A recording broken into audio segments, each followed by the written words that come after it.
யார் ஜனாதிபதி அப்படின்ற கேள்வி இப்போ எல்லாருக்குள்ளேயும் எழுந்து கொண்டு தான் இருக்குது.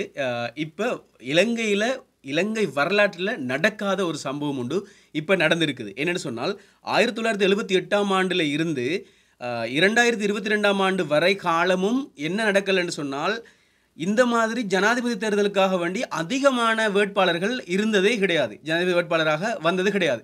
2 பக்கங்கள் இருக்கும். அதில் இவர் ஒரு பக்கம் போட்டிட்டு கொண்டிருப்பார், இன்னொரு பக்கம் போட்டிட்டு கொண்டிருப்பார். இவர்களுக்கு ஆதரவாக 2 கூட்டங்களாக இருக்கும். இந்த கூட்டத்தை தவிர்த்து இப்போ 39 கூட்டம் வந்து அதில் 38 கூட்டமாக ஆகி கடைசியில் 6 கூட்டமாக மாறின மாதிரி ஒரு சம்பவம் தான் இந்த இடத்துல நடந்திருக்குது. என்னென்னு சொன்னால் 6 பேர் கடைசியாக மிஞ்சி இருக்கிறாங்க.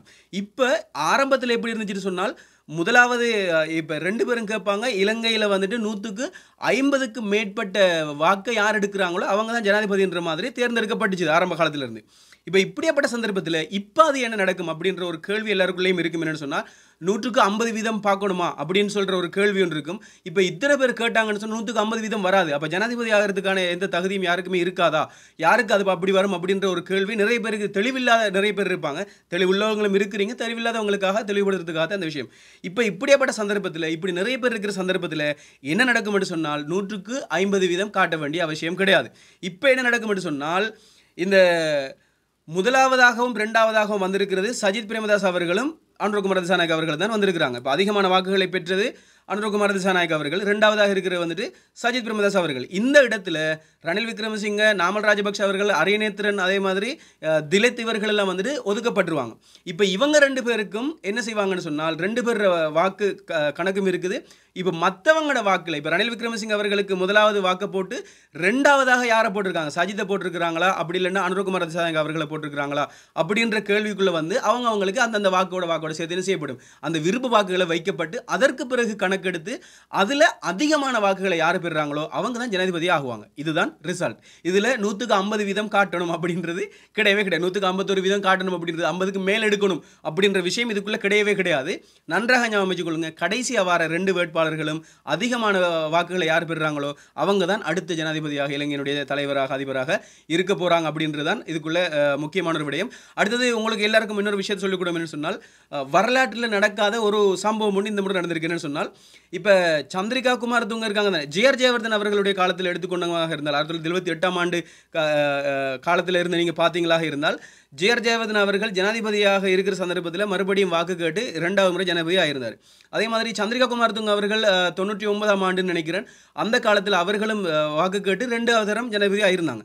அதே மாதிரி 2010ஆம் ஆண்டு யார் மஹிந்த ராஜபக்ஷ அவர்களும் என்ன செஞ்சிருந்தாங்கன்னு சொன்னால் 2 தரம் ஜனாதிபதியாக இருந்தாங்க. ஆனால் இந்த முறை ஜனாதிபதியாக இருந்தவர் ரணில் விக்ரமசிங்க அவர்கள், விளங்கிட்டா, ஜனாதிபதியாக இருந்தவர் ரணில் விக்ரமசிங்க அவர்கள் ஜனாதிபதியாக இருக்கிற சந்தர்ப்பத்தில் இவர் சுயாதீன வேட்பாளராக ஒரு பகுதியில் இருந்து அப்படி கேட்கலாம் என்ற ஒரு நியதி எடுத்து அவர் கேட்டிருந்தார். கேட்டு தோற்று போன முதலாவது சம்பவம் இதுவாகத்தான் இருக்கும். அதுவும் 3வது இடத்துக்கு, 2வது இடத்துக்கும் வரல, 3வது இடத்துக்கு போயிட்டு தோற்று போயிருக்கிறார் அப்படின்றது ஒரு வரலாற்றில் ஒரு முக்கியமான ஒரு விடயம். அதுபோன்று மக்கள் இந்த தேர்தலின் மூலமாக நிறைய விடயங்களை இங்கே கற்றுக்கொண்டிருப்பீங்க. அதாவது கற்றுக்கொண்டிருப்பீங்க அப்படின்னு சொன்னால் இப்போ யார் யாருக்கு எப்படி எப்படி வாக்களிக்கிறது. முதல்ல ஆரம்பத்தில் நீங்கள் என்ன செய்வீங்கன்னு சொன்னால் அவருக்கு வாக்களிக்கிறேன்னா ஒரு புள்ளடியை போட்டு போயிடுவீங்க, இன்னொருத்தருக்கு ஒரு புள்ளடியை போட்டு போயிடுவீங்க. இந்த மாதிரி அதாவது யாருக்கு போடணுமோ அவருக்கு போட்டு போவீங்க. ஒரு ஆள் இவருக்கு விரும்புண்டா, ஏக்கு விரும்புண்டா அவருக்கு புள்ளடியை போட்டு போவீங்க, இல்லை பிக்கு விரும்புண்டா இவருக்கு புள்ளடியை போட்டு போவீங்க. இப்படி தான் அதிகமான வாக்குகள் இடப்பட்டிருந்துச்சு. இப்போ வந்து 1, 2, 3 என்ற இலக்கங்களின் மூலமாக வாக்கிடப்பட வேண்டும் அப்படின்ற மாதிரியான விளக்கமெல்லாம் வந்துச்சு. இதில் நிறைய விஷயத்தை நீங்கள் கற்றுக்கொண்டிருப்பீங்க. அதே போன்று ஜனாதிபதியாக ஆகணுமாக இருந்தால் 100க்கு 50க்கு மேற்பட்ட ஒரு வீதமான வாக்குகள் அவருக்கு ஒருத்தர் காட்டணும் அப்படின்ற ஒரு விளக்கம் ஒன்று இருந்துச்சு. அப்படியாப்பட்ட ஒரு சந்தர்ப்பத்தில் இந்த தேர்தலில் வந்துட்டு அப்படி ஒன்றுமே கிடையாது. கடைசியாக வரக்கூடிய 2 வேட்பாளர்களில் அதிகமான வாக்குகளை யார் எடுக்கிறாங்களோ அவங்க தான் ஜனாதிபதி ஆகுவாங்க அப்படின்ற பல விடயங்களை நீங்கள் இந்த முறை பார்த்துருப்பீங்க. அது மட்டும் இல்லாமல் இந்த முறை நிறைய சட்டங்கள் கொண்டு வரப்பட்டிருந்துச்சு. அதிகமான இராணுவத்தினரையும் போலீஸார் காவல்துறையினரையும் எல்லா இடங்கள்லையும் வைத்திருந்தாங்க. அது மட்டும் இல்லாமல் 18ஆம் திகதியோட இந்த தேர்தல் பிரச்சாரங்களை நிப்பாட்ட வேண்டும், சுயமாக சிந்திக்கிறதுக்காக மக்களுக்கு அமைதியை கொடுக்க வேண்டும் அப்படின்ற மாதிரி எல்லாம் பலவிதமான விஷயங்கள் எடுக்கப்பட்டிருந்துச்சு. அதே போன்று வாகனங்களில் வந்துட்டு ஸ்டிக்கர் ஒட்டுறது, அதே மாதிரி பெரிய கட் அவுட் வைக்கிறது, இந்த மாதிரி வேலையெல்லாம் செய்யக்கூடாது. அதே மாதிரி பொது இடங்களில் வந்துட்டு இந்த ஸ்டிக்கர் ஒட்டுறது, இந்த போஸ்டர் ஒட்டுறது, இந்த மாதிரி வேலையெல்லாம் செய்யக்கூடாதுன்னு பலவிதமான விடயங்கள் சொல்லியிருந்தாங்க. அதே மாதிரி இந்த சமூக வலைதளங்கள், ஆரம்ப காலத்தில் சமூக வலைதளங்கள் இருக்கல்ல, பேப்பர்கள் மூலமாக தான் எல்லாருக்கும் பிரச்சாரங்கள் செய்து கொண்டிருப்பாங்க. இப்போ சமூக வலைதளங்களை பயன்படுத்தி தேர்தல்கள் ஆணையத்துக்கு எதிரான சில விடயங்கள், அவர்கள் சொல்லியிருக்கிற அந்த சட்டங்களுக்கு எதிரான விடயங்களை செய்வீங்களாக இருந்தால் அதுக்கும் தகுந்த தண்டனைகள் கிடைக்கும் அப்படின்ற மாதிரி பல விடயங்கள், பல சட்டங்களை இந்த முறை கொண்டு வந்திருந்தாங்க. அது எல்லாத்தையும் நீங்கள் இந்த முறை என்ன செஞ்சிருப்பீங்கன்னு சொன்னால் கற்றுக்கொண்டிருப்பீங்க. இது ஒரு புதுவிதமான ஒரு அனுபவத்தை எல்லாருக்குமே தந்திருக்கும் அப்படின்னு நினைக்கிறேன். ஸோ இப்போ வந்துட்டு அனுர விஎஸ் சஜித் இந்த மாதிரியான ஒரு விஷயம் ஒன்று தான் அதில் இருக்குது.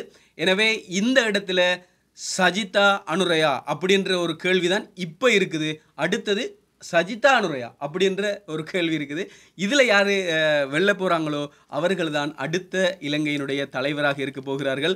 இப்போ இந்த வாக்குகள் எண்ணுவதற்கு கொஞ்சம் நேரங்கள் எடுக்கும். அதனால் நிச்சயமாக நீங்கள் என்னோடு இணைந்திருங்களாக இருந்தால் அந்த எண்ணப்பட்டு வாக்குகள் வந்தவுடனே நான் உங்களுக்கு அதை தெரிவிக்கிறதுக்கு தயாராக இருக்கிறேன். எனவே நம்ம ஃபைனல் ரிசல்ட் கடைசி முடிவில் கடைசி தருணத்தில் வந்து எல்லாருமே சந்திப்போம்.